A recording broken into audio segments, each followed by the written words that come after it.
Yeah.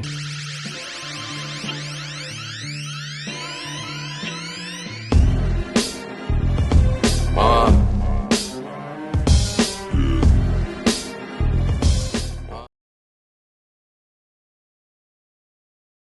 right, y'all. We back. The town crier has returned. The boys is here. How y'all feeling? Chilling, man. Excellent. All right, time in. We got another face on the pod right now. You know we good for changing faces right now. We got GMar. GMar is a good friend of mine. GMar and I had a sports pod called Peep to Play Podcast, and there's a particular reason he's on today. Let me shout you out. What's up, G? How you feeling? I'm chilling, man. I'm chilling, man. That's what's up, G. Yeah, Good to for see sure. you, man. Ready to rock with y'all. You know, Space God over here. Kenny to right of me. That's right. Let's do it, man. And the reason he's on here is because, first off, I want to apologize for something. The last episode we put out was a relationship pod, but I started the first 10, 15 minutes of it talking about basketball, and I got a little flack for it. It was a great episode, but I shouldn't have started with the basketball. So now we're going to separate the sports from the sports and the relationship and all the other topics from the other topics. But today is an extremely special sports topic because we got a real special guest getting ready to come on the pod in a couple of minutes, but we'll get to that in a second. What's been going on this week, y'all, man? What's happening? Yeah, Where to start, man? Yeah, the Nuggets, though. The Denver Nuggets with Kamal, what's his name? The Malone, the coach, Denver Nuggets. Mike Malone, yeah. How you fire a coach right before the playoffs? The Denver wasn't even doing that bad. 5 games left. Five What's games up? left, too. Oh, damn. You know what the 5 funny games thing left. is? They Emotions. Yeah, he wasn't doing that bad, though. It's all about emotions and control. It's a cold world, man. It's a cold You know, world.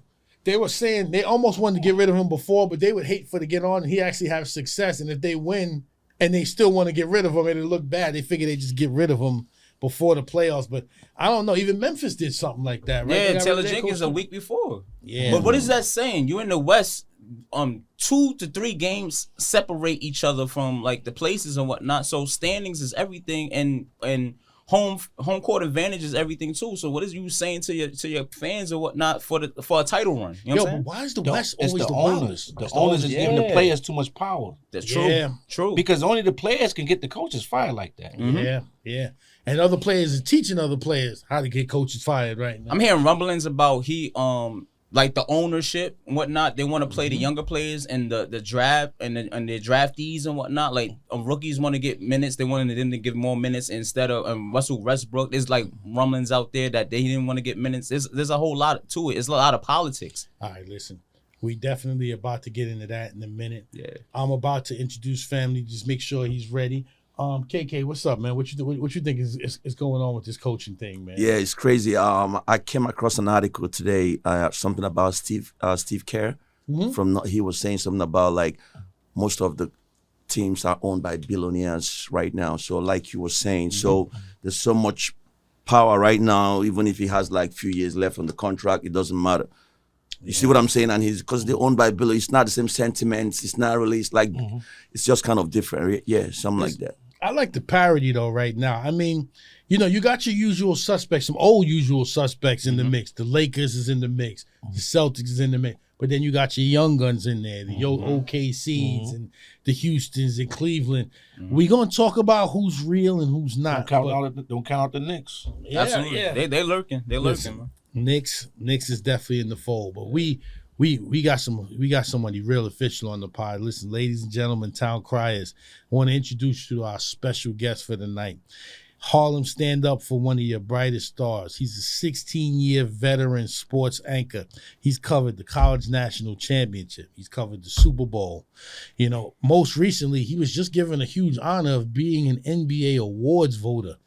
You know, please welcome, stand up, NBA TV's own Mr. Chris Miles to the town crier.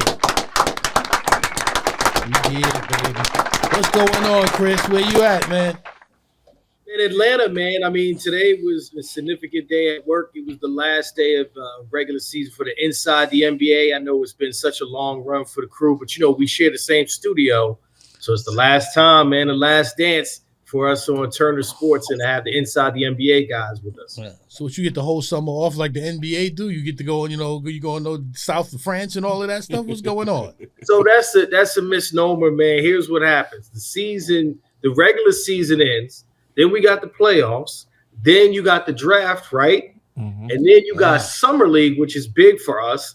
And then I'm gonna mess you up, the WNBA season. So like for us, it's like a couple of weeks, maybe in September. Like you try to put in some vacation, but it's year round, man. Ball don't stop. And then we looking at prospects too.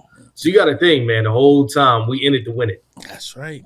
Wow. Nah, never think about that. But listen, just talk a bit about this. So this NBA awards honor you got, man. That's quite a tribute, man. So what does that mean? You get to vote on the MVP and stuff? How does that go? Oh, yeah. Like, all right. So you know how they always say this person got such and such first place votes, second place votes, third place votes. Right. Well, you get a voting ballot. And like, so for instance, for MVP, you get to vote for, you know, your three guys. And your first place votes is whoever you put first. And second place, boom, boom, boom. So like Shai Gilgeous-Alexander last year finished second. He was so close because Nikola Jokic got all the first place votes. You see what I'm saying? Right. So this year it'll be really interesting because I can see it being kind of split because there's days I wake up, I'm like, oh, it's SGA. Then I'll go to work and I'm like, man, the Joker, the real MVP though, right? Yeah. So those two are going to finish 1 and 2. It's not some foregone conclusion. Like people think, oh, it's SGA is going to run away with it.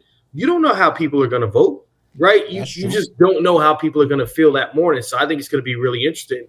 It's crazy because Giannis is going to finish third, but he's had an MVP season. Yeah. So it's one of the craziest years ever. Chris, this Space Guards, I'm trying to figure out if Russell Westbrook averaged triple-double 4 seasons and he didn't get MVP for them 4 seasons, how are they going to pass over Shai Gilgeous again? Well, so great point that you make in this sense, right? You look at, there's a difference between when we see a guy get the numbers, we all see it. Like Russell Westbrook had one of them seasons with the Wizards, right? You wasn't going to vote for him for MVP that year, even though he took over the Wizards and led them to the postseason. Like we all remember that. Right. But like for Nikola Jokic, they are true championship contenders. They won a championship before. He's won 3 of the last 4 MVPs. The year he didn't win MVP, he won Finals MVP. A 60-point triple-double, that's unheard of. Yeah, that's crazy. So he's had 2 games that we've never seen before. Like maybe somebody that saw Will play. I didn't see Will play, right? Didn't Luka have one? Luka had a 60-point triple-double too. I think his was 50. Did he hit? No, he had 61. But that's kind of what I'm saying. The 30-20-20 thing never happened. That was something. Right. Yeah. That's and so like when you look at what Nikola Jokic is doing, you go, man, like this is a one of a kind guy, one of one. And then remember, he's second in the league in steals. Damn. If it wasn't for Dyson Daniels, Nikola Jokic would be leading the league in steals too. So it's kind of crazy when you're like, but he's a center and he's not supposed to be good defensively. Like, what are we really witnessing? He'll point center. But I mean, on the flip side of that, I can't give the whole spiel on the Joker and not be like SGA, the most 20-point games, 30-point games, 40-point games, Michael Jordan this season. Like he finished second last year, and traditionally when we see that, and you come in and you got to bump the next season, you win most 30-point games in back-to-back years. Again, in steals, he's right behind Nikola Jokic. I think the Joker averages like 1.8. He averages 1.7, and the wins. I think I checked 2 days ago, and the Thunder had like 17 and a half more, like a 17 and a half game lead over the Nuggets. And I'm like, man, wow. Like, I mean, that's colossal. And in the West too? Yeah. And you say something, Chris, what's up, man? This is GMar. I came up on you, like, you're amazing, man. You're an inspiration. Question, let's stay in on Nikola Jokic, right? They're currently like 4th or 5th in the West, right? So when you make this move with Mike Malone getting fired like weeks before the playoffs or whatnot, is that an indictment? Well, how much of that is an indictment on his MVP chances and also the season in a whole? Because they still in a title run. They 2, like you said, it's 2 seasons removed from a championship run. Fact. So let me put 2 things there, right? And the first part is you got to realize I've hosted the pre and post game for the NBA Finals the last 2 years for NBA TV, right?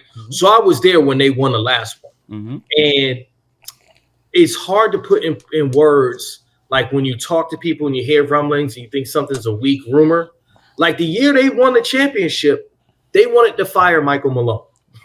Right? Like I'm like, yo, that's crazy because I remember we were out there and they were talking about it. We like, well, they won a championship. That's bygones be bygones now. And what you probably forgot is when they were celebrating, it got real weird with Michael Malone taking jabs at the front office, and he and Calvin Booth don't like each other, and they got rid of Calvin Booth as well. Yeah. And then I heard like, and this really feels like a rumor, but like the Joker never really rocked with Michael Malone. And this is a bit of a tangent, but I got to give props to that family. You know, the Malone family has ties to Harlem. His dad, Brendan Malone, the legendary coach, also went to Rice High School, 124th Atlantic. So, Rice High School, as an alum, I got to make sure I throw that out there. Shout out to Rice, man. That's a Rice family tree, little way there. But you know, for Michael Malone, he's one of those guys that's a darling to the media. So for us, we like, y'all fired him, but you know, you can only hear a voice for so long. In 10 years of all of that, it just seemed like it wasn't working. They ain't have the chemistry. It don't hit the same no more, huh? Yeah. But listen, since you mentioned Rice, you messing my whole question thing up. But since you mentioned Rice, you played for Rice yourself back in the days, man. Talk about who'd you play against? Who'd you play with? So I was the last guy on the team. I don't like to OD on, you know, my contributions, but we were the number one team in the country. Right, so Andre Barrett, Kenny Satterfield were both McDonald's All-Americans. Yeah, I remember both of them. Andre Sweets, I know you see the picture where it's like Ron Artest, Lamar Odom, and all of them, and the AAU team. Yeah. Anthony Glover's the brolic one. He was, you know, on the team. Yep.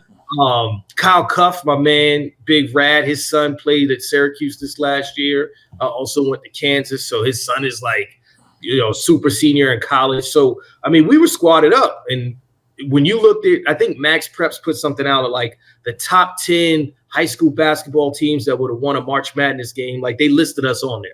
Like we were for real. So that experience was great. And for me, I think if I had to say the top players, Ron Artest, number one for me. Like people don't understand how he was handling the ball, how cold he was at LaSalle. And Lamar Odom. I mean, I was on JV, but the varsity team beat him for the city championship. And I was like, yo, like, this is what we got to face. It was Odom, Eric Barkley, and Speedy Claxton on the same team, man. Claxton too, yeah. Wow, man. That's memories. That's some names right there. Now, question. As far as your career, man, how'd you end up getting into sports broadcasting, man? Was that your passion or you just kind of fell into it? You know, it's crazy because I remember exactly like how it went down. So my mom was like, "Oh, you gonna play basketball? You're not that nice." Like she even like she would say it to me like in that way. I was like, "It was crazy." She was like, "So if you want to play on the team, you got to go to the debate team in forensics practice." And I was like, "What is this?" Wow. You know, like I didn't even know what that means. And I was like, "I'm going to NBA. I don't know what you're talking about." She's like, "No, you're gonna be a journalist." And I was like, "My mom's is tripping." So in order to play on the team, I had to show up. You know, school ended at 2:25 or whatever. I was there from 2:25 to 3:30, and right at 3:30, I went to practice. So what that did is I used to participate in debates, you know, against like all the schools downtown, whether it was like LaSalle and, you know, what is it? Regis. You know, like all we would compete. Yeah, Regis. Yeah. So I was like the best. I was like the best one from uptown doing it. And so I started giving speeches way back then. So when I went to college and when I was done playing basketball, it's like I interned for ESPN and the NBA, and it came naturally in that way. Does that make sense? Like I was in college, not even thinking of it as a career. My boy was like, "Yo, we got this TV show. You want to host it? I know you do stuff like you give speeches and stuff." I was like, "Yeah." And I've been doing it since, like straight up. Oh, wow, that's what's up. Yeah, came a passion. It's funny. My next question is, you know, where's your journey taking you with other media outlets? You said you worked for, so you interned at ESPN, and I remember you said you used to work in like Virginia and New Orleans and all kind of stuff, right? West Virginia. Okay. For 3 years, and then, well, actually, my first job when I was a senior in college, I was doing like high school reports in northern New Jersey, and it's crazy because those kids are Hall of Famers now, like the McCourty brothers. I'm trying to think. It was like when Fat Joe had those teams in the street ball. I was covering that too. Right. So I was covering like the street ball tournaments, and I'm like interviewing my teammates, and they're like, "Yo, what are you doing right now?" And like Seton Hall had their squad. Like I covered all of that in my first job. Barrett. So my man Dre Barrett. So West Virginia, Columbus, Ohio, Roanoke, Virginia, New Orleans, DC, and now Atlanta. Wow. Shout out to Dre Barrett, man. Seton Hall. I remember Eddie Griffin used to be on that team. Eddie Griffin was nasty. Remember back in the day? I remember he had God rest. Samuel Dallenberg. Yeah. Samuel, that's what's up, man. Now, one point we were talking, you said over the years you've played in some pretty high level pickup games, with some other celebs, man. What's going on when you're intern at ESPN? Who'd you play with, man? Who rolled in there and had some skills, man? Man, I'm gonna tell you the craziest thing. Like, most recently, Jamal Crawford still hooped with us, and I was at the gym, and Dwight Howard came to hoop. He was like, "Yo, what is going on?" He over there, throwing it. I mean, it's on my Instagram. You can check it out. So, like, I would put those two at the top. And then we had a pickup run, and like Jadakiss was there. I was like, I'm gonna be cool. I ain't gonna say nothing to him. But he's short and he working the post. So he kept posting homies up, and I'm like, what is going on? Like, it's the post players shooting fadeaways, and like I just kind of like I was straight up a fan, right? Okay. Because Styles P is one of my favorite rappers ever, and I'm like, man, I wish Styles was here right now to see me doming this out. You know what I mean? But it was just Kiss. So, but yeah, man, it's crazy to see like people in that capacity. I wish I hooped with J. Cole. I heard, man, he could really go with Chris Brown too. I heard Chris Brown came up to Rucker and did some work. Yeah. But listen, since you're gonna go ahead and mention your favorite rappers, we got an episode coming out about music where we dropped our top 5. Who's your top 5 rappers, man? Who's your top 5?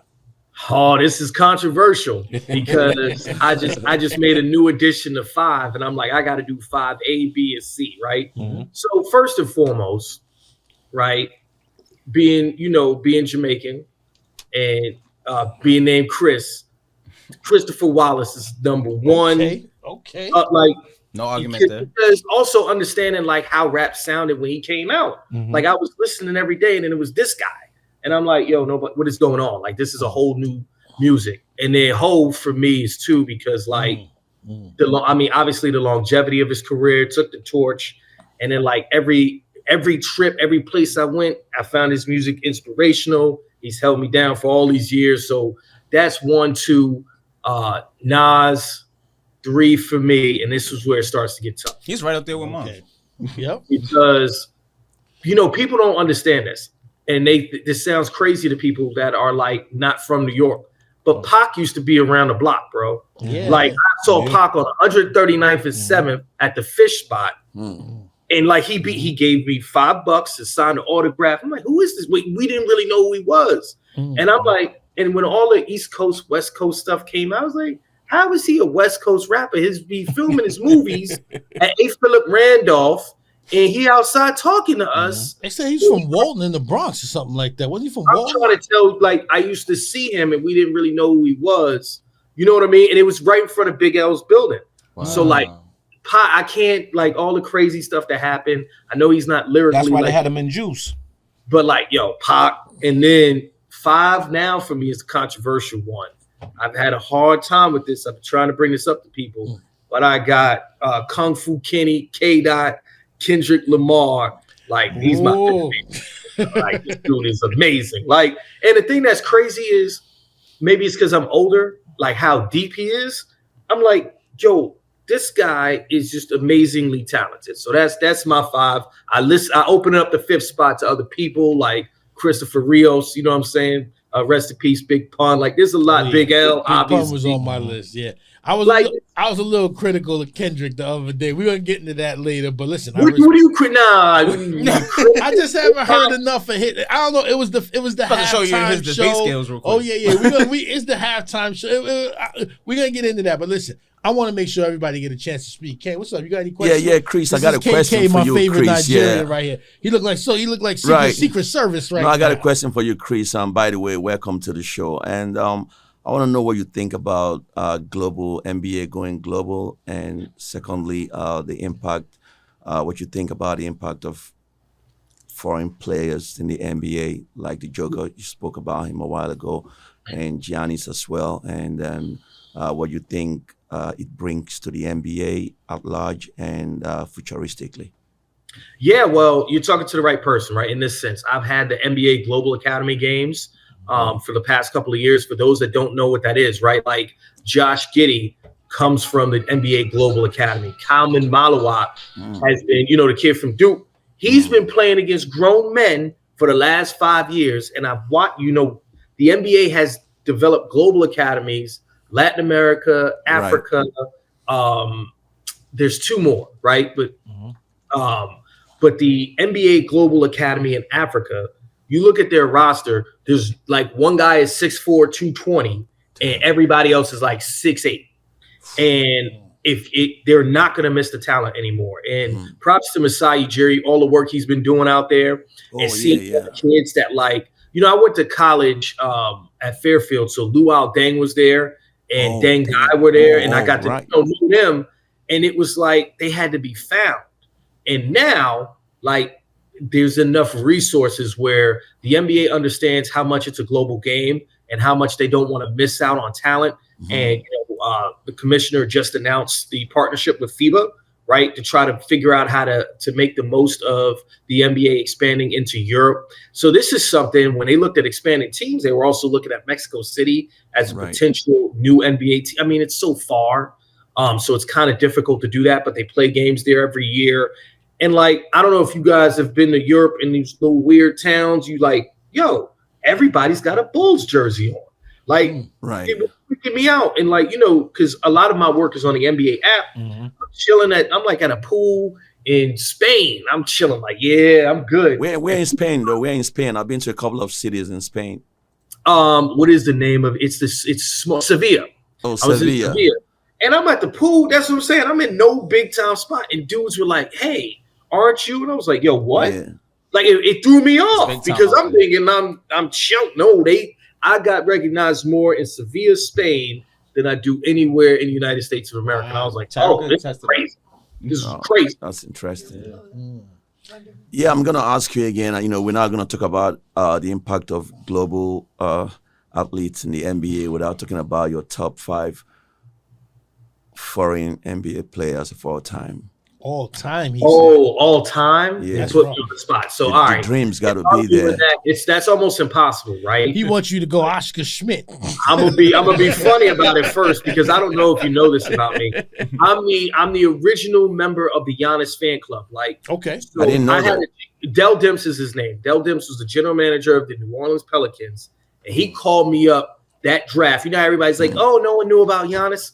My man was telling me. I'm in my apartment at the time, and he's like, hey, the best player in this draft is, I'm watching him right now. I'm like, oh, what's his name? And imagine you never heard of Giannis Antetokounmpo, right? Wow. I'm sitting there. He's like, gee, I'm writing it out. I'm like, yo, what is this word? You want me to go on TV and talk about this? So he wanted to pair Giannis, Anthony Davis, and Drew Holiday. That was his plan in New Orleans off the rip. And they couldn't get back into the draft. The Bucks drafted him. The rest is history. So for me, Giannis, and Giannis. That's me being funny about it because of how his career has come to fruition. But if you put me on a spot right now, Hakeem Olajuwon, number 1. Okay. Giannis Joker 2-3. Wow. Man. Is there somebody you'll take Giannis over Joker? I'm putting them there in the same spot. I'm not putting one over the other yet. Now remember, he said all time. Yeah. What about Nowinski? Hakeem. Oh, Patrick Ewing. Hold on. Okay, Patrick. Hakeem. We're not going to count Pat as international. He did, He's making, bro. Watch it. Listen. Juan, what y'all want to do? Look, man, you better chill out. We counting him. Oh, I know it's high school in Massachusetts. They bringing people over. A shout out to Jamaica, though. His Jamaican heritage. All right, listen. How about a guard? You got somebody in mind I'm forgetting about, huh? What's up with my man used to play on the Nets? They used to give Jordan. Yeah, Jeremy Lin. What about Jeremy Lin, though? Jeremy Lin, this guy. Nah. What's his name? I got my crew. I don't know. Drazen Petrovic, man. What's up with Drazen, bro? I mean, you say rest in peace, Drazen. Yeah, talking about all time. There's somebody we're not showing love. That's like Arvydas Sabonis, right? What about Ginobili? Yeah, Obi-Wan is my guy, bro. Tim Duncan. And Parker. Yeah, it's a funny question because there's so many that are just mixed up. Yeah, Dirk Nowitzki, bro. Sharunas Marshallonis. Nah, so you hit the nail on the head. Dirk Nowitzki is the one I forgot about. Yeah, he's in there. Yeah, they said arguably he had one of the best final runs that ever was. Now it's funny you mentioned Olajuwon as your favorite.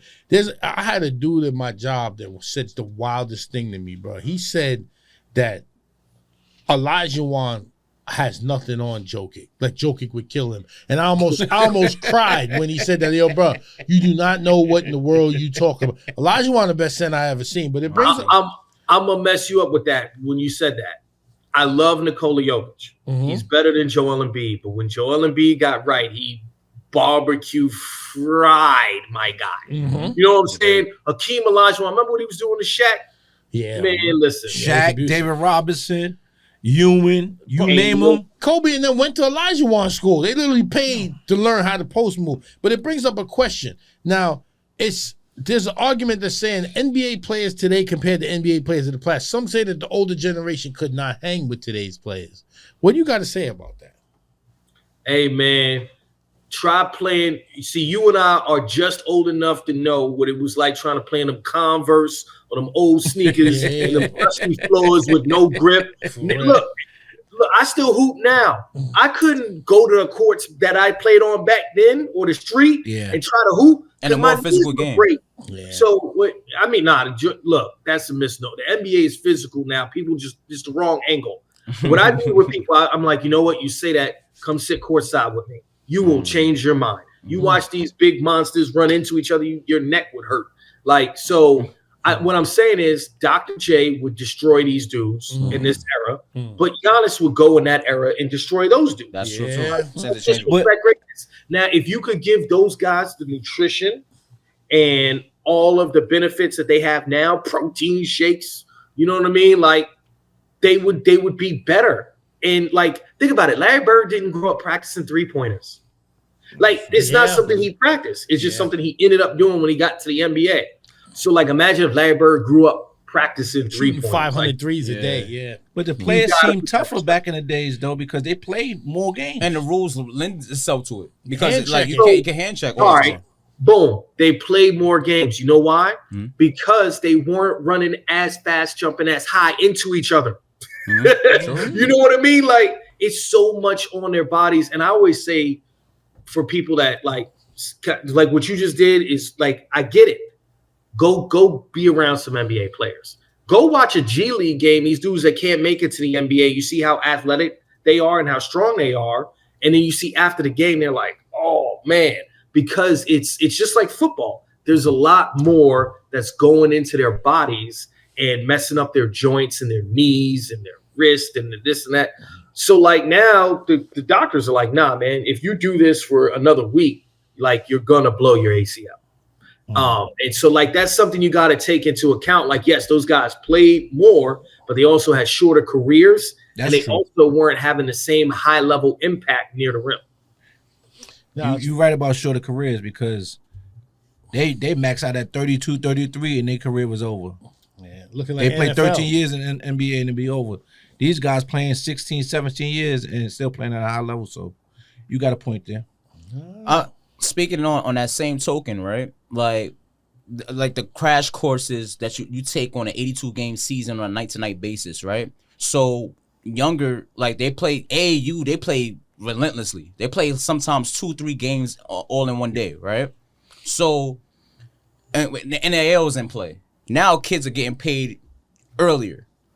At what point is there? And I love it, but at what point is there a limit to where the parallel runs between playing and getting paid and whatnot, and the pros and cons with that, and your pure view? So, great question, right? And to me, because I covered college basketball for like 10 years before I got into the NBA, right? And I'm trying to tell you guys, you don't know. When people say you don't know the half, you don't know the third or fourth. Like, these coaches are basically like camp counselors with these kids already in school, right? Like, so I'll give you an example. I covered the Virginia Tech team when they kept getting so close to getting to the NCAA tournament. And I don't want to get in trouble by like putting too much info out there, but they would be like Duke on Saturday and then lose to Boston College on Tuesday because they kids on campus partying. right? Like they lose their like ability. They're not professionals. So I think having all of that money on campus, I'm afraid of the stories that will come out in 5, 6, 7 years from now. But what I think they should do, especially with these guys being older on campus, like 25 years old, you got 17, 18-year-old girls on campus. That's not a good look either. I think what they need to do is say, hey, age limit, 23 years old, you're done here, right? Like we can't have these old men on campus. Also, when you earn your money, you deserve this money. You get it when you're done with your eligibility. You can't be having kids with $3.5 million on campus. At 18. Point guard at Baylor. And red shirting for 2 years or 3 years. Hey man, I was a responsible 18-year-old. Give me 3.5. I'm irresponsible, man. You a super duper senior. For real. Do you think that killer ambition? They're going to the league? No, so this is what I told people. I'm like, all right, if I told you here's $3.5 million, then after taxes, after you pay boom boom, you got like 1.3. Now, are you listening to the contracts in the NBA? $350 million for Jalen. Like that's the motivation. So you gonna settle for 1.3? Then you didn't really deserve the shot in the first place. And you gotta. I think people don't understand how intelligent a lot of NBA players are, right? Like I try to explain to people, like having the opportunity to talk to Kyrie Irving is a great experience because like he has deep, meaningful conversations. Jaylen Brown, the same.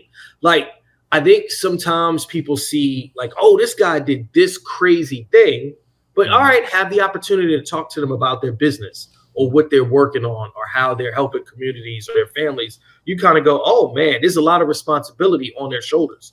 So for those guys that take it and become a pillar in their community, man, there's a lot that goes into that. But those, I think those are great questions, but you got to see the carrot that's in front of them.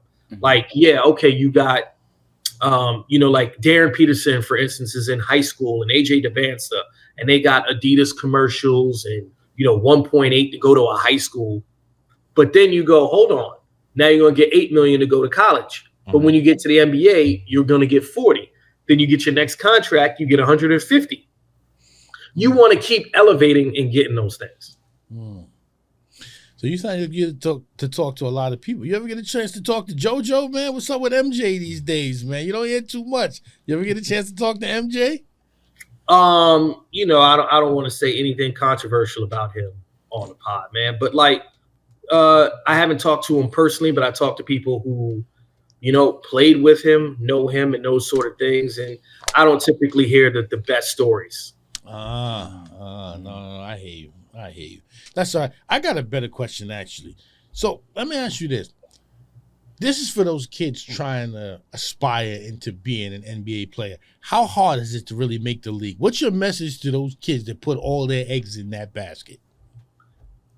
Straight up, it's almost impossible, but the dream of basketball is not impossible, right? Like, think about what we just talked about. Like, all right, if you're saying you want to make it to the NBA, it is now a global pool. They finding the best kids in Africa, the best kids in Australia, the best kids in New Zealand.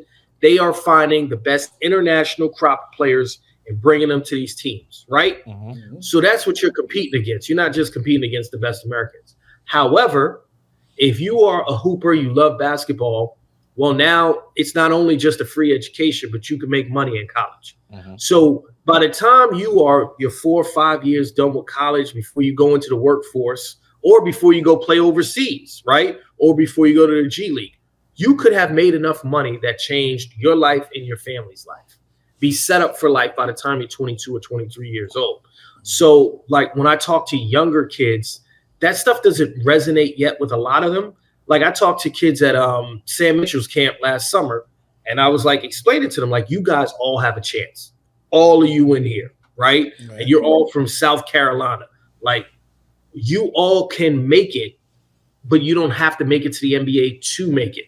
And that's like something that I really try to drill home for them, because if you get to the NBA, that's a bonus. But as we were just talking about, there's a lot of success that can come before that. Do you think the NIL is crippling some of them? No. Look, man, this is money these kids should have been getting before. This is money that some of these kids were getting crumbs of what they should have been earning before. Because the school's getting paid like crazy. I'm going to tell you what I see. When I watch the national championship game in the Final Four, I'm like, yo, this reminds me of like the G League championships because there's no 5-star kids on the court, right? And then they're all like 22, 23 years old. So I think the NCAA is going to have to battle with that as these kids decide to stay in college longer, make more money. I think the product is going to suffer in that way because the blue chip guys are still like 6 months and I'm out of here. And you kind of see like Ace Bailey and Dylan Harper are like, yo, I'm going to Rutgers. I'm going to get this bag and I'm going to get out of here. But the talent don't look as impressive as it has in the past. It did feel better back in the day. I can't front. I mean, outside of Cooper Flag. What do you mean, like in the NCAA tournament? Like college period, the college game, like the talent don't seem outside of Cooper Flag. I don't. There's nothing really jump off the screen because they're not staying there. So, like to your point, let's go to 1996, maybe, right? Mm-hmm. Or maybe even, I think that was the year. It would be like Allen Iverson, Stephon Marbury. Yeah. Then you had like Ray Allen and Kerry Kittles, Lawrence Moten, Marcus Camby. Like, they all playing at the same time because they were staying 2-3 years. Right. So if you're that talented now, so I'm gonna give you an example. Mm-hmm. I don't know if you guys know who Darren Peterson is or Cam Boozer. I know. On the Boozer twins. Yep. I've been watching. So I work with Carlos. I've been watching them play for full 5 years. Mm-hmm. Right. They don't need to go to college to get drafted. I'll give you an example of a guy like Markelle Fultz. You know, I know his career didn't go that well, boom, boom, boom, but I knew him since he was a sophomore in high school. Mm-hmm. Right. He didn't need to play basketball in college. Once he went to the Nike Hoop Summit and was dunking all over them, they were like, yo, he's going top 3. Like, what are we doing here? And he went to college and put up numbers and hurt his shoulder, blah, blah, blah. We all know. But my point is, by the time the college season started, it was already predetermined because we've seen so much of them. Mm-hmm. Like, if you ask me, Chris, what do you think of Cam Boozer's game? I'd be like, man, I watched him develop from a strictly post player his sophomore year, win player of the year. Now he's coming off pin down screen, shoulder to shoulder, winning games, hitting threes. I think he's about 6'11" now. We got to see the official measurements. He tough. He grew that much? Yeah, he tough. You know what I'm saying? Like, what is Duke going to show me? I'm not going to – nothing he does. That's because he forced to, Chris. He forced because they're not letting the American kids go straight to the league like they do the foreign kids. Yeah. So, and I mean, that was Ben Simmons' gripe. Remember, Ben Simmons was in Australia, but to go 1 in the draft, they're like, yo, you got to come play college basketball. That documentary came out. He's like, why am I going to class? What is this? I'm a basketball player, right? Mm-hmm. And I think that's where, like, the global academies come into play of, like, all right, we're going to make sure we develop these kids and understand, like, that when they do come to the States, they're adjusted to life, right? So, I mean, not to get too inside the weeds there, but those are great points. Like, college basketball, they kind of figured it out of like, okay, so we're losing the one and dones. Guys are going straight to the NBA. How do we keep our product being like the best it can be with that? And their solution, letting kids stay longer, letting them become grown men and try to put out a better product. But, I'm an NBA guy, not the college basketball guy. I hear that. Yo, the funny thing is, even more than the NBA, you know what's come up like crazy is the WNBA. Yo, these girls are cooking right now, bro. Mm-hmm. What is going on right now? Something in the water or something? Like, I'm seeing these girls putting in work right now, man. What's going on with it, man? Hey, man, the women's game, I think there's different eras, right? Like, we probably all remember Dawn Staley coming in, doing her thing, and Lisa Leslie. Cynthia but then there was a jump with, like, Candace Parker and that group. Shout out to one of the GOATs, Candace Parker, my coworker, right? Oh, yeah. But then her influence on the next generation, like tall players like, well, I could go behind my back like Nafisa Collier, right? Or, you get like Caitlin Clark. Not Angel Reese, bro.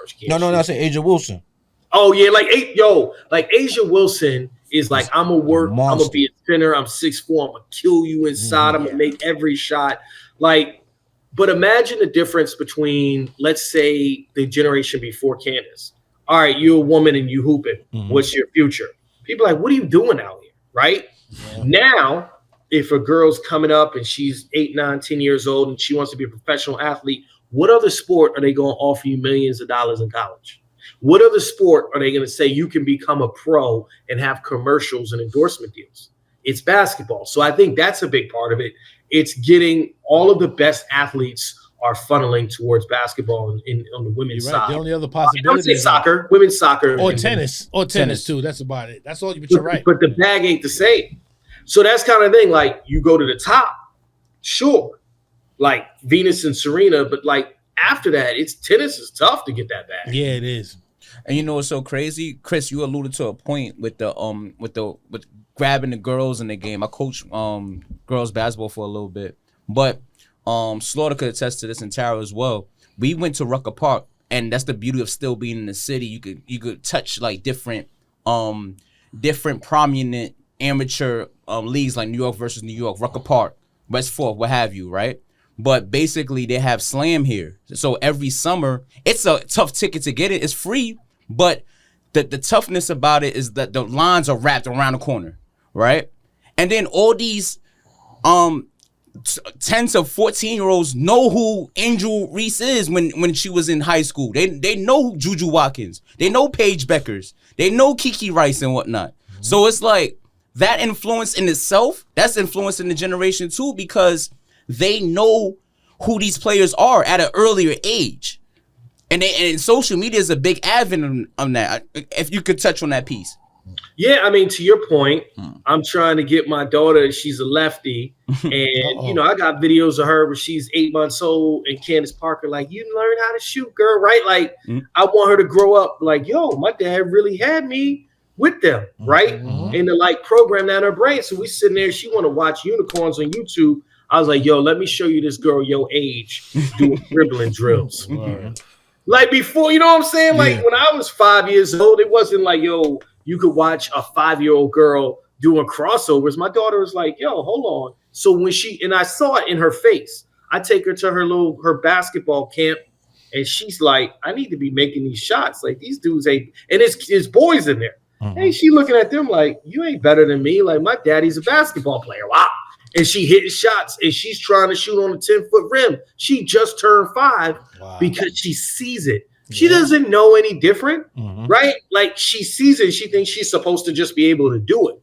And to your point, it's because of the YouTube and the social media. If you use it right, like, that's a real benefit now. And so if she's growing up thinking at 5 years old she can shoot on a 10-foot rim, why does she think at 15 years old she can't shoot from way out? It's the belief. That's real, man. You know, and ladies basketball, shout out to UConn for winning it all, by the way. I would love for them to play at USC with Juju out there, man. Juju had a rough week, man. She blew out her knee, and she got C-blocked by JD5's moms all in the same week when JD5 came through. That they make no sense. Like, yo, if there's somebody for your son to hang out with, I'm like, Juju Watkins is perfect. Yeah, what is he doing? She's not a thought. Like, why? That's what you want him to date. I don't understand that. Mama Love want him to stay All the focused. stories I hear, I'm like, you supposed to be like, here, leave the rest of them alone. This is what you need. Yeah. She's supposed to be pushing them over there. I think Mama Love don't want him to have no distractions. That's all. Yeah.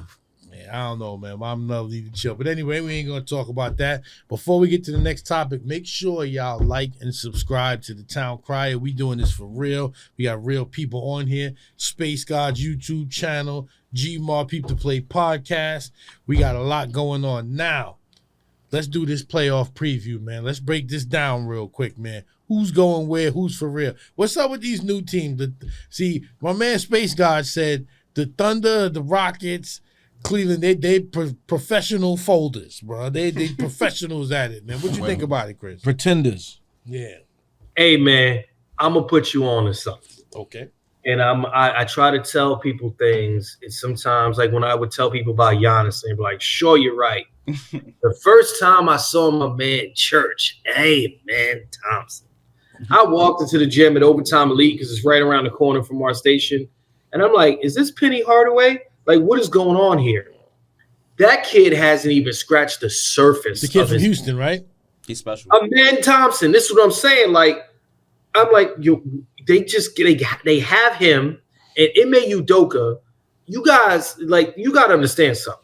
All right, this is slander.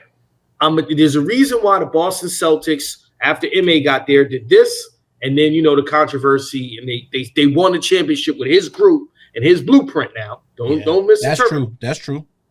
The first time I met MA Udoka, and this is emasculating, but I'm gonna tell this story. Okay, he sat down to do the interview, and I got the headset on, and we're calling the game for Summer League. And he go to shake my hand, and I was like, "Hey, man, give my hand back with them ginormous hand, just wrap my joint up." And I was like, "Man, that ain't cool, bro. We're gonna dap up next time." And then you see him, you're like, "Yeah, I thought he was like 6'5". He's so big." And then he get up, and everything you've ever heard about Suge Knight is how he walk around. Like, you see him around the NBA, he's like, "Yo, what you doing?" And that's how he's talking to his players. And that's how he talked to LeBron. That's how he talked to the other team. And I'm like, you guys don't understand. They are just now scratching the surface. Ain't nothing pretending about them. Reed Shepard could really hoop, and they like, "Yo, you got to wait your turn." Ahmed Thompson, they sent him to the G League first. So I think for them, Alperen Şengün's the real deal. He is. They might be a year away, but they're going to make a move in the offseason. They got to consolidate some of those pieces. But they're dogs. It's funny. I almost wished when De'Aaron Fox was a free agent, they would have went for him and traded Van Fleet. That would have got real interesting. But I understand why they kept Van Fleet. But, you got that size thing with him at the same time. It would have got interesting if De'Aaron Fox would have went over to Houston. But I guess they just weren't in the market. Chris, you think somebody coming? You really it's Houston, and the taxes is not that bad out there. So what's crazy is all right, I'm gonna tell you. So like the Luka thing, you could go look on my Instagram and kind of put the dots together. You see me in Dallas, and I heard like, yeah, they ain't really rocking with Luka. This is like 2022. I'm like, what is going on here? Like, this sounds silly. I'm not paying attention to it. Okay. At the finals, it was a little strange. I don't really want to get into the weeds, but again, I got connects, and I'm like, this is kind of strange. I don't know what's going on here with Luka. And so when the trade happened, I was surprised, right? But I'm like, oh, they ain't trying to pay him that 300 plus. He was wilding. They wiped their hands with him. I'm gonna give you a name of, like, I can't, put out the source and this, that, and the third. But as we're talking right now, basically Giannis, I'm watching to see what I'm watching to see what happens there, because if the Bucks are done in the first round, I think he's gone. Come home, man. Come home. Yeah. Come home. Yeah. So, Chris, I got a question for you now that we're still in the NBA. LeBron James is my favorite player, and I know he's been around for like 20 years. He's been like the face of the NBA. 22, okay, and I think what he has done cannot be underestimated. Do you think we can have another face of the NBA that's going to be as impactful as LeBron James? And if so, whom do you think? I mean, I've heard Luka. I've heard people talk about Jason Tatum. I've heard about Giannis. I mean, what you think about this? Well, first and foremost, I can't look past Steph Curry. It's funny you say that. I was just getting ready to point to this hat on my head right now, even though I'm a Knicks fan. Hey, man, you've seen my interviews with Steph. Like, I remember interviewing Steph in an empty gym in Roanoke, Virginia, because that's where his mom is from, by myself with a camera, right? That's his come up. His come up is so crazy. And when you go to arenas, and I'm gonna get to this, you go to arenas, like, you're like, yo, he is the most loved player since Michael Jordan. No. Like, it's Michael Jordan, Steph Curry. Yeah. Period. We're not having that discussion. I love LeBron. Yeah, but just from generational wise speaking, when I'm you talking talk about face of the futuristically. NBA, Steph Curry's probably the guy, right? Now, so to answer your question, if I'm being objective, the guy now, so I'll give you an example. At NBA All-Star, right? I had the privilege of being in Damian Lillard's section at the Adidas party, and Candace comes in and Tracy McGrady comes in. People see them. These are stars, right? And they kind of look and they're like, oh, that's cool. Damian Lillard's over there, and you see girls trying to profile and get in, and they getting blocked by security, right? I'm trying to tell you, Anthony Edwards walks in with a shades hoodie on, right? And I'm like, yo, this is wild. So then I see him, and the security dude like go to push me away. I'm like, I know him. Like he was staying at my man's house before he got to the league. It's crazy. Like I can't believe it's come up. Ant sees me, daps me up. He's like, yo, what's up? I'm like, yo, I'll talk to you tomorrow. We have an interview the next day, and I'm trying to tell you at the practice, I interviewed Kevin Durant, Trae Young, and fans are up there, right? Like fans are in the arena. And I'm trying to explain to you that when Anthony Edwards sat down at a practice, it was hard to concentrate because of the noise and people screaming this man's name. Wow. So you have the fan love is that's if you kind of look the way he's moving, you're like, why is he moving like that? Because he walks outside and feels like Michael Jordan. Kids call that Riz or aura. That's what they call it. Yeah, he's got the charisma and he's got the aura. So yeah, but you don't think the dramas with the baby mamas and stuff like this is getting the league don't like that. The league does not like that. All right. Come on, I work for them. They don't like it, right? But at the same token, he's the people's champ. No doubt.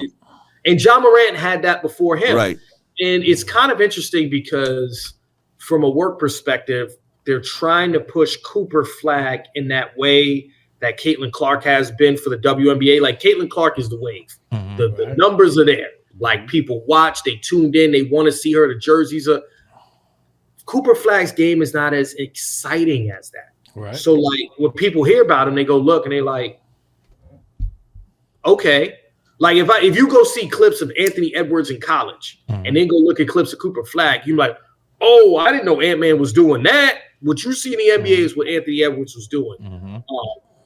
With Cooper, it's like he plays a smart, winning basketball way that's not as electric. But I think Cooper is the guy that the league would like to kind of be one of those faces. But he's only 17 too. Like 18, he ain't even 18. He barely got into his whole bag yet. He probably, you know what I mean? He's young. But speaking on Ant-Man, though, I can't front. I know they sitting here. What are they sitting at the 8th seed right now?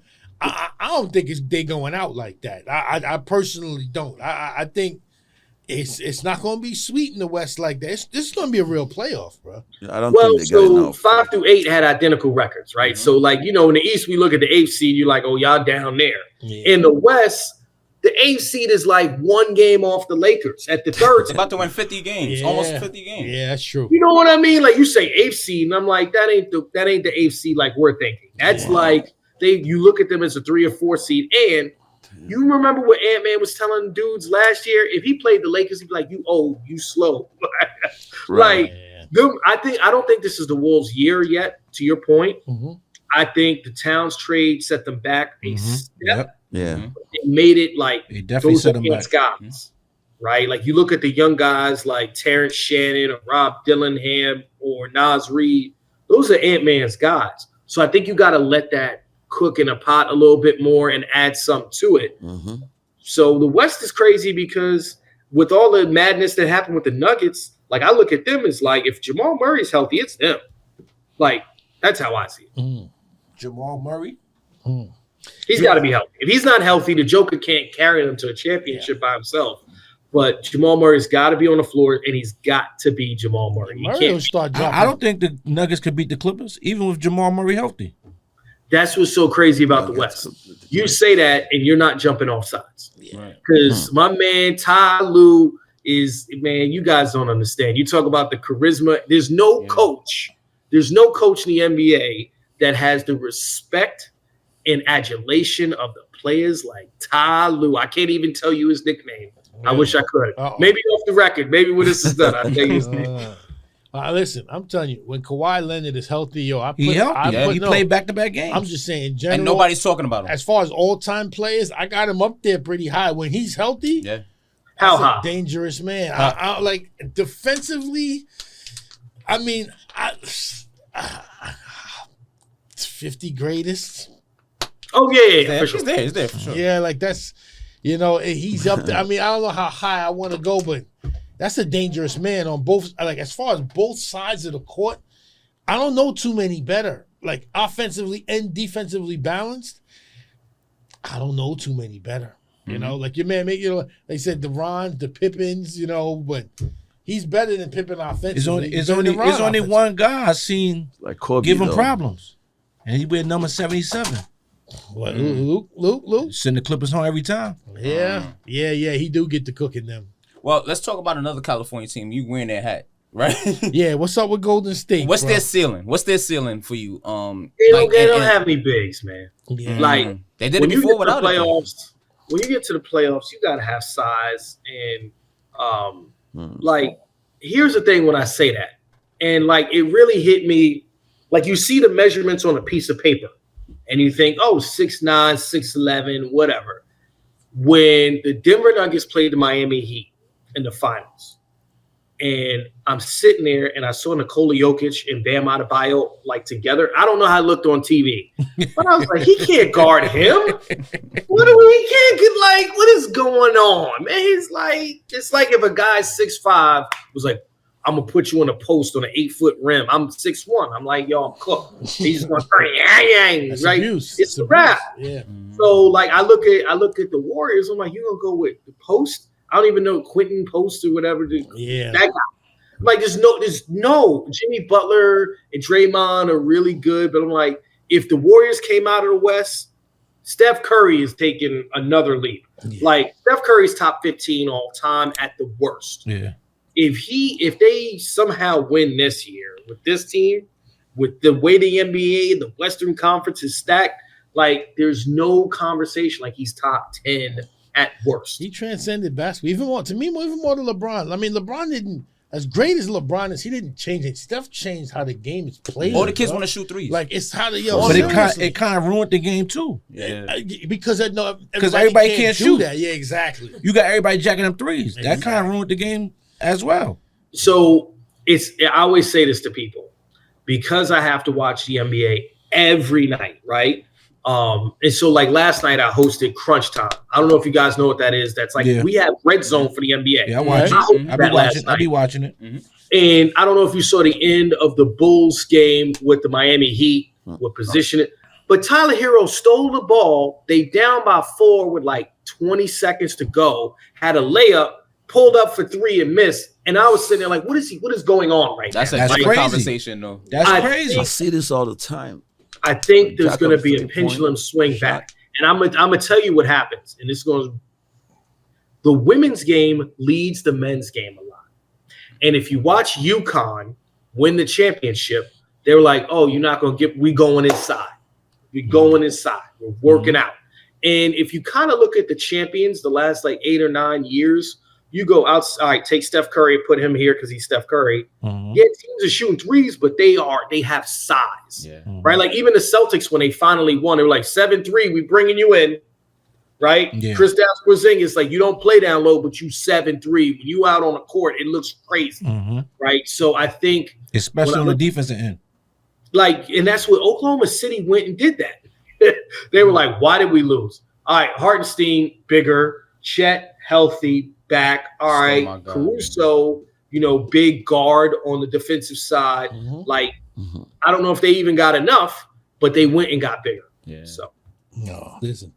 And speaking of which, bro, I really need you to explain to me what traveling is, because I don't know what traveling is anymore. I haven't seen dudes take 5 steps now. I can't. They be dancing out there. They be doing the Drew Hill. We 5 steps. Hey man. You know what's crazy? I'm gonna say it to you like this. There was one day we was doing the show, and I think a guy like ball faked and stepped and did like 2 steps through. I lost it, and I'm like, Candace, that's a travel. She's like, no, you can do that now, and I was like, that's whack. Like I despise it. They just changed the rule. They changed the rules. Pick the ball up and do the little dance. I'm like, look, man, but here's the thing, and I do have the privilege, on a serious note, of before every season, how we doing this podcast right now. I sit down with the referees. There's a whole bunch of us, anybody that's like broadcasting, like for the stations, and they break down the rules to us. And this is the key to why they're allowing that now, because the game has gotten that physical that when guys get hit, their bodies can't gather like they used to in, let's say, the 90s, right? So if you took like Derek Harper, 1-2, he's got it. He's a bounce pass. John Starks, bounce pass. Look at the speed in which guys are moving. When they get bumped, they got to get their composure. Then they're allowing them to do the move.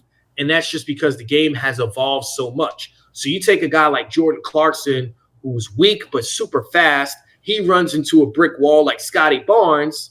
If you say those 2 steps are his 2 steps, then that's just going to be a turnover. He's going to fall over, drop the ball. So they're allowing him to have those 2 steps to kind of be able to score. Because if they don't, we're going to have 88 to 83 games. What about them 3 steps on the 3-pointer? I hate it, but I'm trying to tell you. I'm giving you the explanation they gave me. I don't like it.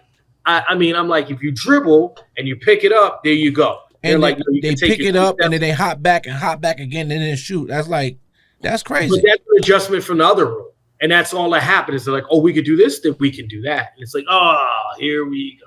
But you know what the craziest part is? It's the stats that they're getting for this. Can you imagine what Kobe would average if you gave him 4 steps near the post? Kobe's going to average like 48 points a game, bro. Like, he uses his footwork so well, you're going to give him 2 extra steps? That's crazy, bro. It's abuse. Yeah. Yeah, 100%. And that's why LeBron is able to still put up the numbers. But the thing is, you have to master those skills. It's not like, you could just do it. You're talking about, the absolute masters of the game being able to do that. Yeah. The problem is you get these other guys that think they can do that. And you're like, oh, no, what is going on? Yeah. Well, nah, for real. All right, listen, man. Let's get to predictions then, man. Who's going to the finals, bro? Oh, let's get to the East. The East. Oh, that's right. Yeah, I apologize. We didn't even do the East yet, bro. Yeah, we getting there. I know we run the show on time. We got to read this up, though. But the East, man. Cavs in the 1 seed. Was that the first time since LeBron's been there? The Cavs in the 1 seed? Yeah. Celtics in the 2. The Knicks. Come on, y'all. Come on. In the 3. Pacers 4. Bucks 5. Pistons 6. It's funny you mentioned the Thompson kid on Houston. And ironically, the Thompson kid in Detroit is helping them have a playoffs. Welcome back to the playoffs, Pistons. What's up with the East? Let's talk about it. I'm gonna mess you up a little bit because you just did the top. The Orlando Magic are back to 500, right? And go look at Paolo Banchero's numbers in March. And so remember, he got hurt on October 30th. Yeah. Then was out to January. And they went from, being and Franz Wagner was balling too in that time period. They went from they holding on in December to okay, they're under 500. Well, they're back in the mix at, I think they're at 7. 7, right? Yeah. And I'm like, that means they'll face the Celtics. That's not the best draw for them. But what I'm saying is, if this isn't the year for them to have an upset because Jalen Suggs is out, they are the team 2, 3, 4, 5 years from now. We got to make sure we're paying attention to them. Firmly agree. So I'm going to watch what they do with this group with all the injuries they've had. Because I think Suggs, Wagner, and Banchero played 6 games together all year, right? When they get back together, I'm like, okay, I'm paying attention to what they're doing. So I'm going to put them in a little box because they are my futures team, right? They are the team that 2, 3 years, got to watch them. I don't know what it is. The Cavs are a friend of the program. Shout out to Christ the King legend Omar Cook on their staff. Omar Cook. They got all of the thing. Kobe Altman's a great dude. He's an approachable general manager. They're likable. But there's something about the group where I'm like, I don't know. Wow. Right? I'm like, Donovan seems to have taken his game to another level of trust in his teammates. But I've watched Darius Garland smoke free throws at the end of regular season games. And I've watched Evan Mobley still look tentative, even though he should be putting up Anthony Davis numbers all the time. And then when I ask bigs about Jared Allen, they're like, he's he can dominate smaller bigs, but when he faces big bigs, the Knicks got him out of there, right? So I know you see the shirt, and I'm like, if we healthy, they not like us, man. That's what I'm trying to tell you. Hey, all the way to the finals, baby. Brunson Burner, OG in the house. The best bridge in New York is Mikal Bridges. That's God. You It's funny. OG had a newbie. When Suni Lee came to the game the other day, OG started acting up, man. We watching you, bruh. We watching you over there.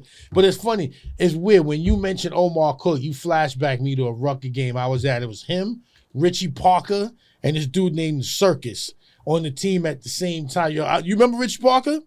Yeah. LIU was LIU Brooklyn, right? Mm-hmm. Yeah, and man. Charles Jones. Charles Jones, that's right. Yo, listen, it's so many names, man. But I mean, who's going? Honestly, how does the Celtics are going back to the finals, bro? I mean, if I'm being real, it has to be them. Mm-hmm. And so let's put the jokes aside, right? Mm-hmm. And people talk about Kobe in this way that they didn't talk about him when he was doing his thing. Let's get that straight. There was so much doubt, so much hate. Like, he was a loner at the Olympics and with the Redeem team. Like, let's not act like the adulation was there for him when he won those later championships. Yeah. What I'm trying to say is Jason Tatum this season, if you watch him, like the game against the Knicks the other night, the killer is out. Yeah. Like, he is on some, like, y'all don't respect me the way y'all should. And I'm going to tell you something. That's a fact. About Jaylen Brown and Jason Tatum because of my ability to see them when they're not on a basketball court, right? And these are two of the coolest, most down-to-earth brothers that they not out here. Right. I've seen them at the party without a drink. Right? And when you see Jaylen Brown, he like, Inshallah, do you got my brother Tariq? Good to see him again. I'm like, you met my man a year ago and you remember him like that? Like, these guys are a different level of intelligent and they feel disrespected. Do you know what I'm saying? Like, they won last year and people acting like they didn't.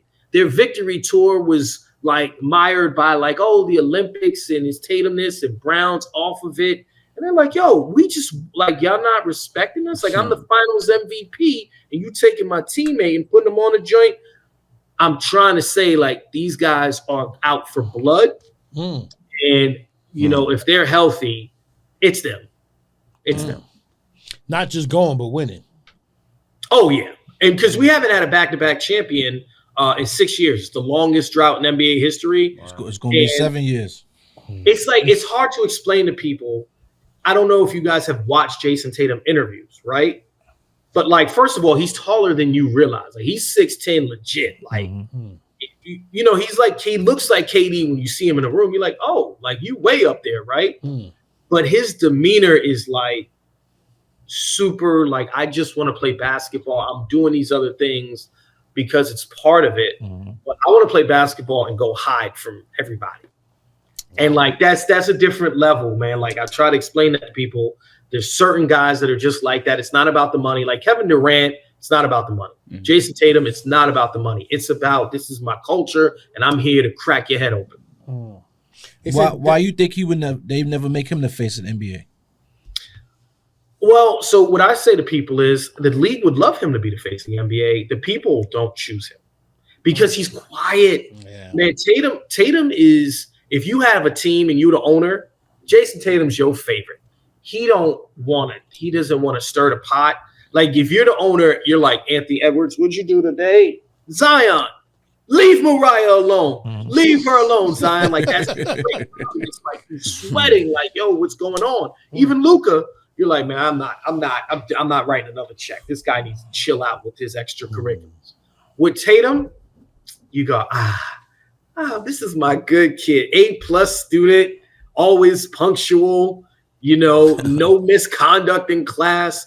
And I don't know if the American But that's public, what you should want, though, as a face of the NBA. Clean the American cut, right? public doesn't seem to resonate with that, is what I'm saying. No, And it's interesting. You mentioned that having a relationship with Grant Hill, I forgot that, like, he battled with that. Yeah. Like, I look at Grant Hill like, you're Grant Hill. He's like, I try to get people to like me. I'm like, what are you talking about, dude? Like, what's going on? So basically, you need a little bit of swag on top of.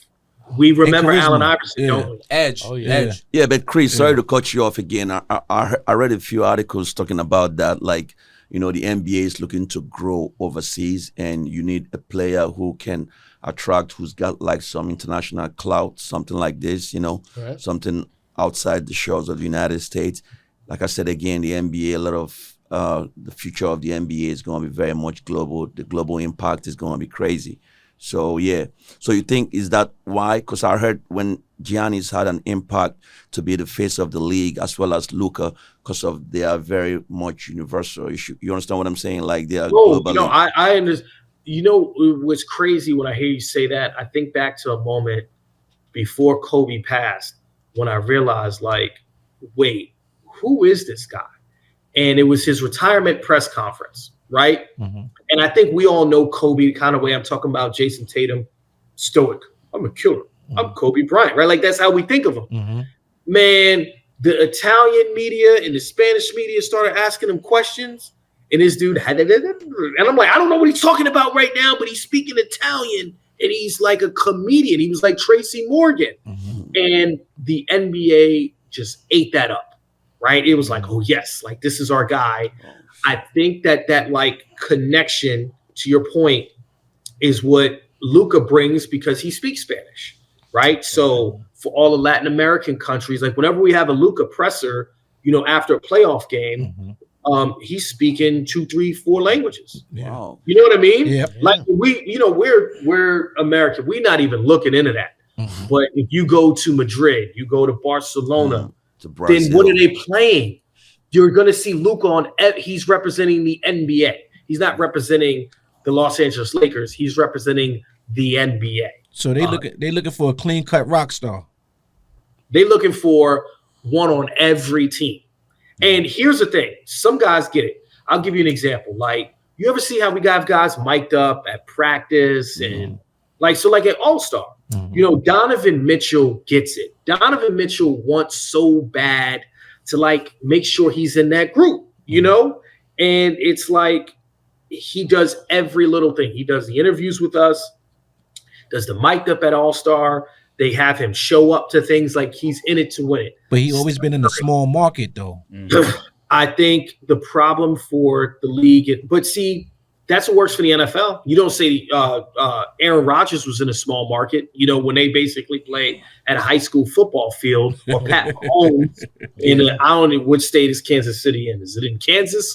Or is it like, what I'm saying? Is it in Missouri? Like, for real, right? Like you go, it works in the NFL because they market the team. Yeah. And I've actually talked to some people at the league, like, all right, imagine if you marketed the Memphis Grizzlies.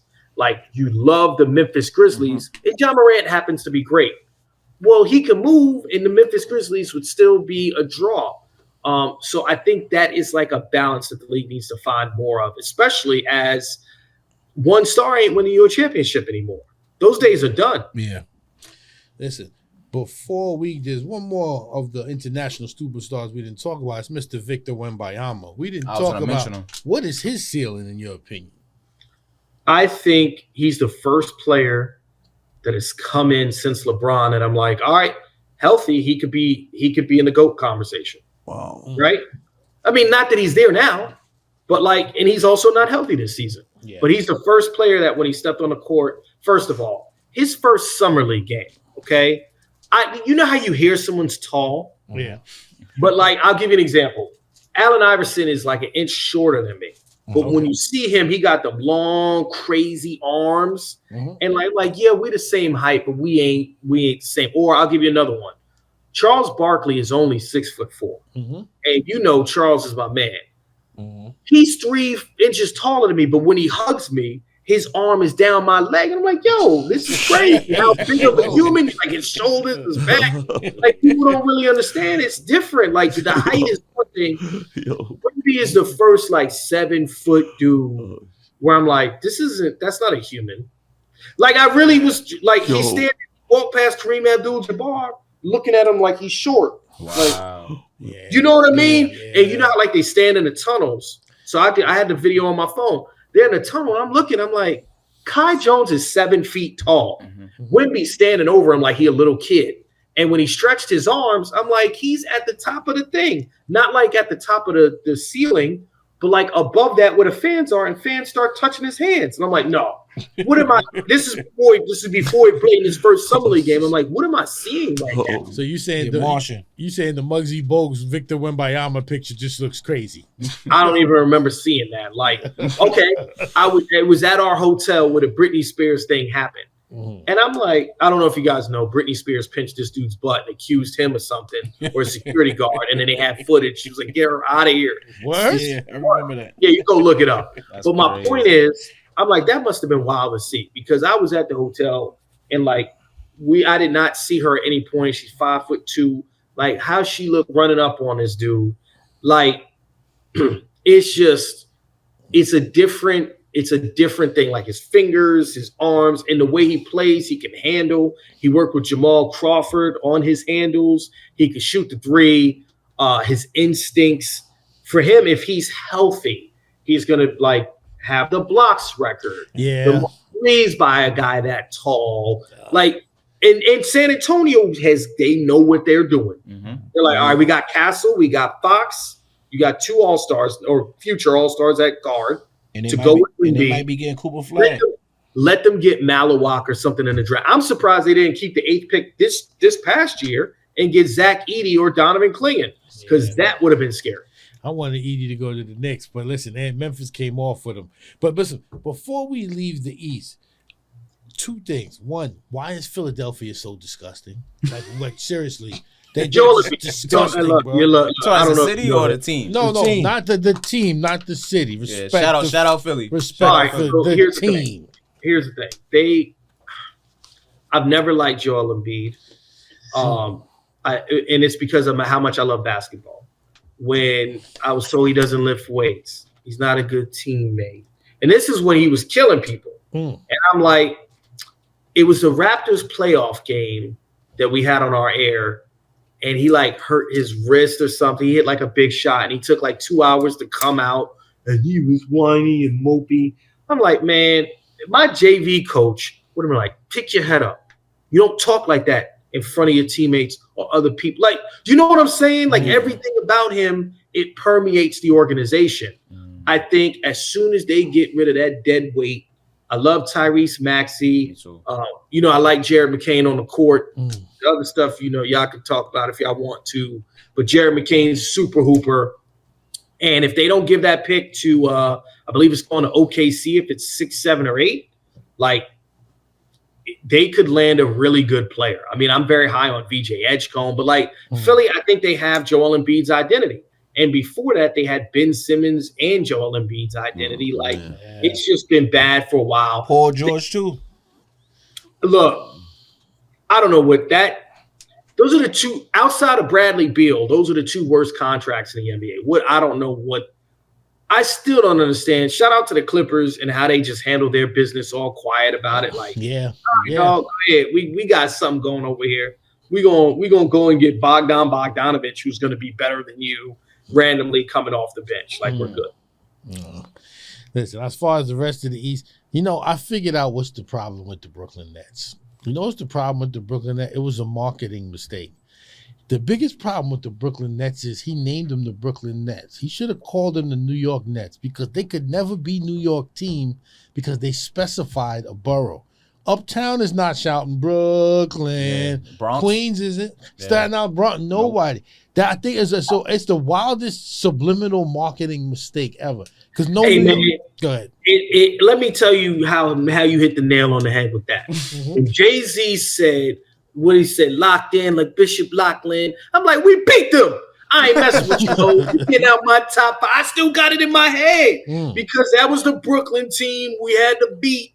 You know what I mean? I'm like, yo, what you shouting them out? They losers compared to us. Yeah. Like, what you're saying is such a big deal. I'm like, the Brooklyn Nets. I used to live in. Yeah, that makes sense, Will, though. Yeah. That makes sense. I ain't rocking with them, but when I take a step back and I do the marketing, Brooklyn is the 4th largest city in America. Do you understand what I'm saying?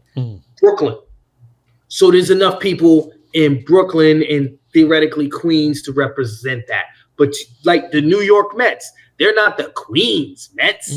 That's right. So you're right, but that's what they were thinking. And, Jay-Z behind it at the time, they're like, we got the marketing. I don't know, man. Listen, I think it sounded good when James Harden and Durant and Kyrie was there, but now you got Cam Johnson and what's his name, center and all that. It don't hit the same. Yeah, no don't. more. hey, man, Chris. KD wanted to come to the Knicks. Knicks wouldn't do it. Chris, I gotta paint you a picture, right? Last year when Randall was still on the team and Devo, when like DiVincenzo was still on the team, I'm a Knicks fan with you, right? We went up in the top of the Raptors watching the game against the Knicks and Nets, right? This is a very pivotal game. It felt like 95% Knicks fans and like 5% Brooklyn Net fans. They have no fan base at all. Their fan base is like next to zero. Yeah, Yeah, why would you do that? yeah. Like, I remember Big L said on the record too, I'm from New York and never was a fan of the Knicks. And I had to think about every time I walked outside and saw like him, and I was like, he never had no orange or blue, nothing on. He really didn't. I'm like, what was wrong with him, man? He was crazy because I love the Knicks. I don't know, man. Some people like, I don't know how you can be from New York and not love the Knicks and what the franchise represents. The organization is terrible. That's why. Hey, chill, man. Look where we at now. We like just because there was about 15 to 18 down years in two different segments, man. They finally got a GM that know what they're doing. That'd be the problem. You know what? And Thibodeau killing me, man. Oh, he out of there. Killing me. He out of there. Get Mike Malone. Even Tyler Kolek and Porty, like they're nailing draft picks. Get Mike Malone. I don't know, man. But listen. Yo, thank you so much for coming on, bro. This has been an incredible show, but I got one final question for you. I want you to really think this one out right here. Being a person who used to play ball yourself, if a team offered you in your prime a 1-year, $15 million deal, tax-free, versus your entire broadcasting career, and I'm not talking about on the bench, I'm talking 30 minutes a game, go as far as you can. 1 year, $15 million versus your entire broadcasting career. What are you choosing? What are you talking about? I'm going to play in the league, baby, because I don't flip that to broadcasting after. What kind of question is that?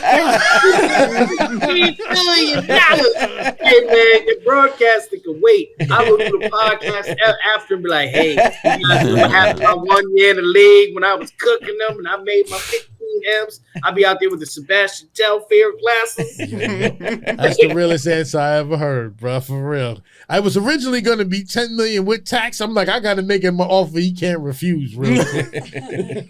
Hey, one thing else I want to say, man, because we got through this and I didn't mention the best part, my biggest part of my career was getting to talk to Kareem Abdul-Jabbar for like an hour and a half during COVID. We did a show with him. Hey, yo, I didn't know he was from Dykeman. I didn't know he knew Holcomb Rucker, and he talked about Earl Manigault. That to me is still the best experience of my career, talking to Kareem, not about the Lakers, but he said he played Wilt Chamberlain one-on-one at the Harlem YMCA when he was in high school and beat him, man. I still know they got footage of that game. I saw that. No, it wasn't. No, that was Dr. J. No, that was Dr. J. It was a different. Oh, because I'm like, that's crazy. It's the game. YMCA at 135th and 7th. Yeah. I was like, what? Kareem is so New York. I knew he was from New York, but this man talks about all types of stuff. He's like, the parks on 137th and St. Nick. I'm like, yeah. This guy is just a whole New York City basketball just savant, man. Yeah, the funny thing is, bro, my stepfather said in the back of St. Nick Projects, the big park at St. Nick Projects, he used to play against the entire gang. It would be the entire gang versus Kareem, and nobody could get a shot off. Wow. It didn't matter what side of the court they were on. He just covered so much ground and blocked everything. It's Kareem, a legend. Kareem do you understand? Think about all that this man has accomplished in his career. That's what he wanted to talk about. Wow. What you're telling me is what he told me about the parks in New York, and he remembers 1963 March 21st. He knows the dates, and I'm like, what is going on here? You know what I mean? It's wild, and it's it brings you that pride of New York City basketball. It's still a crazy thing. Listen, brother, listen. Thank you so much, man, for your time. It's been an incredible show. Just wanted to let you know, believe it or not, this podcast, Town Crier, we speak about everything going on in the town, you know, whether it be relationships, sometimes political, sometimes entertaining, this, and that. We are at some point going to come out with a sports pod, especially right before football season. That's coming up. Maybe if you get a chance, man, you can stop in and chime in as far as that. What's your football team, by the way? Giants. Yeah. It's been, bro. You know what's crazy? Like What? I told you about all my travels. Yeah. The kids I covered kept getting drafted by the Giants. So Odell Beckham, you know, I worked with his stepdad in New Orleans. He was an Olympic track guy. We did Olympic coverage. He was like, hey, can you go do a story on my stepson? I was like, oh, what's his name? Oh, he's going to LSU. Oh, this little skinny kid. Like David Wilson. I don't know if you remember the running back. Yeah. He was at Virginia Tech. I'm like, yo, they keep drafting all our guys, and it keeps going sideways, man. Yeah, he got sidelined with a neck injury. It's been crazy. That's crazy, man. Listen, bro. Do your thing, man. You are definitely a citizen of the town. Shout out to Chris Miles, y'all.